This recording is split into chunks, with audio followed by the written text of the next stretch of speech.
Je vais sûrement me lever parce que l'heure est grave et vous savez que nous les femmes on est toujours sur pied. Quand c'est chaud dans la famille, on est sur pied. Je voulais saluer les chefs, leur dire merci d'être venus pour la Côte d'Ivoire. Et leur dire que c'est eux-mêmes qui nous disent dans nos villages, on dit le coq chante. Mais quand on voit que la poule chante, c'est que c'est grave.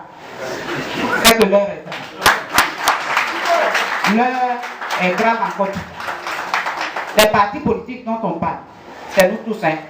On est tous dedans. Nous qui avons signé. Pour moi, c'est RPC fait. Il y a URD, il y a FPI, il y a RPCI, il y a RPP, il y a LIDER, il y a PIT, il y a MNC, il y a USD, il y a MFA, il y a COGEP, il y a NACIP, il y a PIA, il y a UDP, il y a KP, 23 partis politiques de vos enfants. Des Ivoiriens qui ont signé pour dire non à ce qui est en train de venir. Parce que je dis que l'heure est grave. C'est pour ça que je suis debout. Moi, j'ai été candidate au présidentiel. Parce que j'ai regardé autour de moi, tout le monde avait peur. Tous les hommes qui voulaient, on les mettait en prison. Vous avez vu qu'au dernier moment, il y a certains qui ont dit jeter l'éponge. Parce qu'on les menaçait de les mettre en prison. J'ai dit, ben d'accord. Mais quand c'est comme ça, c'est les femmes qui tranchent. Quand c'est comme ça, c'est les femmes qui vont au devant. Quand c'est comme ça, c'est les femmes qui viennent pour sauver les autres, pour les aider. Cher papa, je me suis levée. Et puis j'ai dit, moi aussi, je suis candidate contre Ouattara.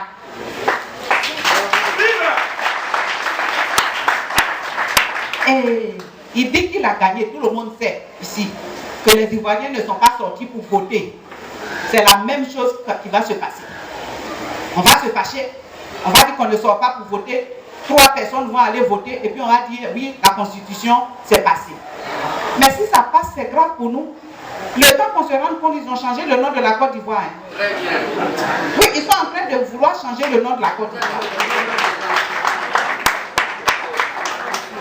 Donc ils vont effacer tout ce que vous avez souffert à votre jeunesse pour faire, cher papa, cher leader d'opinion.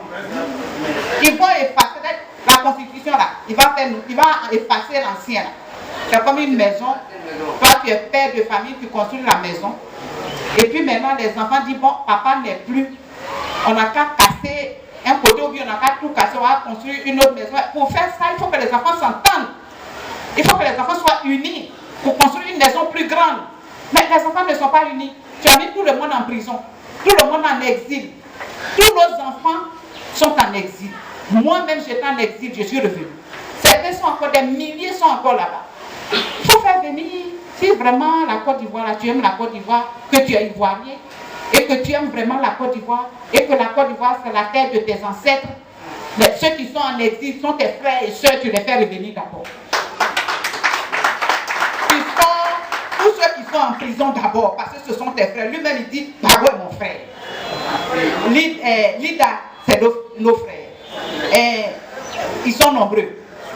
Assois-vous. Régoutez. Tout ça, c'est des Ivoiriens, c'est nos frères. Au-delà de ça, il y a des inconnus qui coupent, des non-connus. C'est-à-dire des Ivoiriens qu'on a pris dans cette guerre pour mettre en prison. On ne connaît pas leur nom, mais ils sont nombreux. Ils sont encore là-bas. Nous, on va les visiter. Cette fois-ci, ce n'est pas seulement une histoire de à gauche ou bien à droite. Ce n'est pas LMRT, RHDP, non. C'est tous les Ivoiriens qui sont concernés. Les partis politiques que j'ai cités là, il y en a qui ont voté pour Ouattara, il y en a qui ont voté pour Gbagbo, il y en a qui ont voté pour Bédié, mais cette fois-ci, la cause que nous défendons est la cause des Ivoiriens. Donc on s'est tous réunis, il faut savoir ça. Et quand on se réunit comme ça, les Ivoiriens vont venir, oui, c'est là, ils sont avec Ouattara, d'autres ne sont pas avec Ouattara, nous on n'a pas tenu compte de ça. Tu étais avec Ouattara, tu n'étais pas avec Ouattara, tu étais avec Gbagbo, tu n'étais pas avec Gbagbo, mais la Côte d'Ivoire, on dit on est en train de casser la Côte d'Ivoire, on va donner un nouveau nom à la Côte d'Ivoire. Est-ce qu'on est d'accord? On ne vous a pas consulté. Il se lève et puis lui seul, il veut mettre la Côte d'Ivoire en danger. On dit on n'est pas d'accord. Les Ivoiriens ne mangent plus. Au marché, il n'y a plus rien. Les femmes savent que les parents souffrent. Les enfants souffrent. Nos enfants ne peuvent plus aller à l'école. À l'université, on se bat. On ne peut plus payer l'électricité. On ne peut plus payer la nourriture. 3 bananes, 500 francs, 1000 francs. Mais il faut corriger tout ça avant de dire on va changer le nom de la Côte d'Ivoire. Il faut corriger tout ça avant de dire tu as fait une nouvelle constitution. Parce que tu as un groupuscule de personnes autour de toi, vous mangez. Et pour ça, la majorité ne mange plus. Et tu viens, tu veux créer une nouvelle constitution. Tu as dit, tu dis, donne-nous un mandat. Donnez-moi un mandat, on te donne. Donnez-moi 2 mandats, on te donne. Maintenant que tu vois que tu ne peux plus dire, donnez-moi un 3e mandat, tu dis, j'ai changé la constitution. Mais on n'est pas... Papa, ça s'est passé au Sénégal, c'est très clair. Si on change la constitution là, la nouvelle constitution, ancienne n'est plus dedans. Nouveau là, ça lui donne droit à 2 mandats encore. Donc il va se présenter sans problème. Alors si vous voulez encore lui redonner un 3e mandat, en ce moment-là, la constitution n'a qu'à arriver. Moi je vous demande, il ne faut même pas qu'on arrive à aller voter la constitution. Il ne faut même pas donner la possibilité d'aller dans les urnes. Parce que sinon, il va encore dire qu'il a gagné, il va tricher, il va dire qu'il a gagné.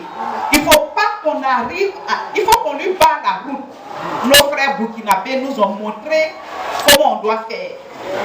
Partout dans le monde entier, nous ont montré comment on doit faire. On doit s'unir. Si ça ne va pas, nous les femmes, on va se mettre nus, on va descendre dans les rues. Pour lui dire non. Il faut qu'on lui dise non. Si on ne lui dit pas non, il va gâter la Côte d'Ivoire. Si on ne lui dit pas non, nos enfants resteront toujours en prison. Si on ne lui dit pas non, il va faire sa constitution.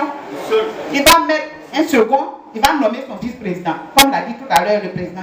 Il nomme son vice-président. Et puis maintenant, quand son vice-président s'en va, lui aussi il nomme vice-président. Et puis ainsi de suite. Et puis ils vont nous gouverner. Et puis la Côte d'Ivoire va nous échapper. Et puis on ne va plus vivre en paix. Et puis on va vivre de guéguerre en guéguerre. Et tous ceux qui vivent en Côte d'Ivoire, Ivoiriens, deux Ivoiriens, qui voulons la paix, qui voulons que la Côte d'Ivoire se porte bien, nous allons subir. Moi je regarde, il n'y a pas de garçon en Côte d'Ivoire. Il n'y en a pas. Il n'y a pas de garçon. S'il n'y a pas de garçon, nous les femmes, on va se lever. Et puis on va vous défendre. Voilà, c'est ça. Alors, nous on est venu vous dire que s'il y a garçon en Côte d'Ivoire, levez-vous. On ne met pas 2 fois, on met une seule fois. Voilà. Chers amis de la presse, merci d'être là. Donc, c'est ce que nous sommes en train de vous.